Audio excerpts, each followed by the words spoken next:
Bring on the 4K HDR movie binge watching. The new Apple TV 4K is out today and we've got our hands on Apple's new streaming box. The reviews call it the best TV box on the market, but note its premium price means it's not for everyone. Apple still offers the 2-year-old 1080p version for its same $149 price, and $30 more gets you a faster processor with 4K HDR support. Apple also upgraded movies purchases for free on iTunes from 1080p to 4K HDR for titles with UHD versions available from most studios except Disney.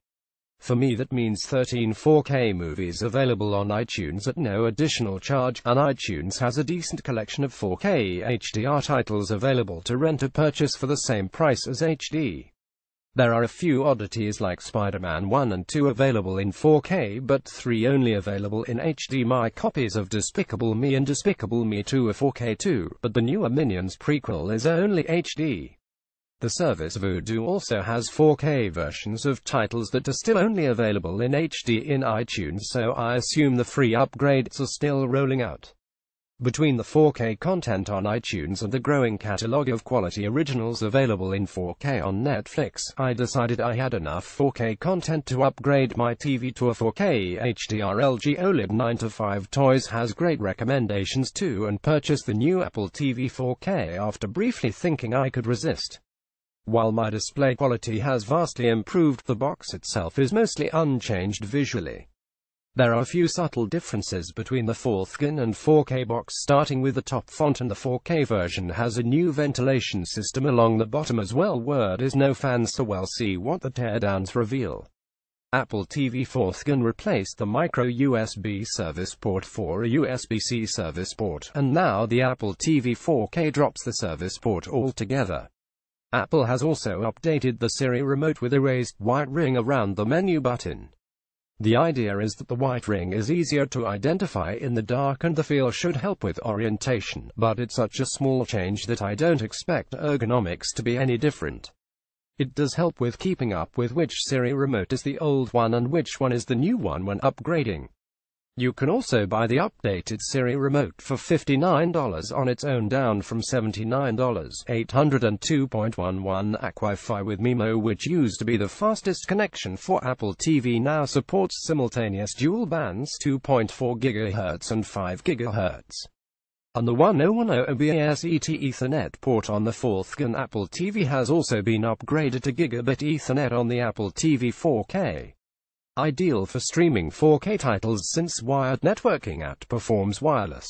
Other under-the-hood changes include a jump from Bluetooth 4.0 to Bluetooth 5.0, HDMI 1.4 to HDMI 2.0, the A8 chip to the A10X Fusion chip, which drives 4K and HDR10 Dolby Vision support.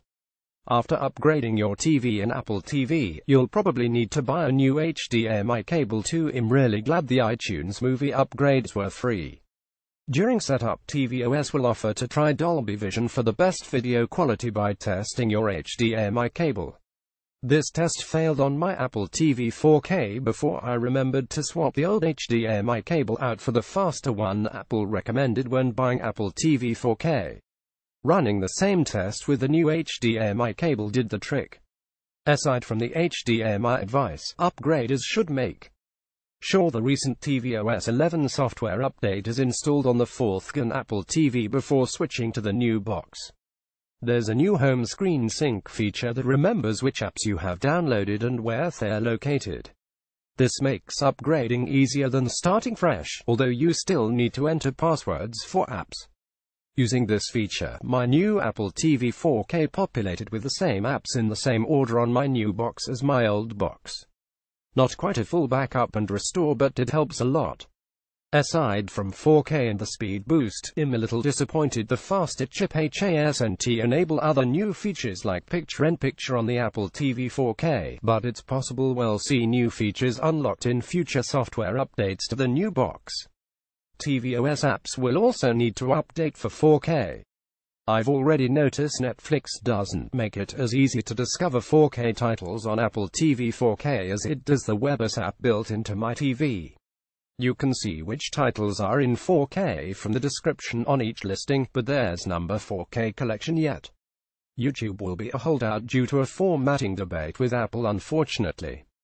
But if you're like me and you've invested in iTunes for your movie catalog, the Apple TV 4K is probably worth upgrading to if you can swing the box and TV expense. Subscribe to 9 to 5 Mac on YouTube for more Apple news.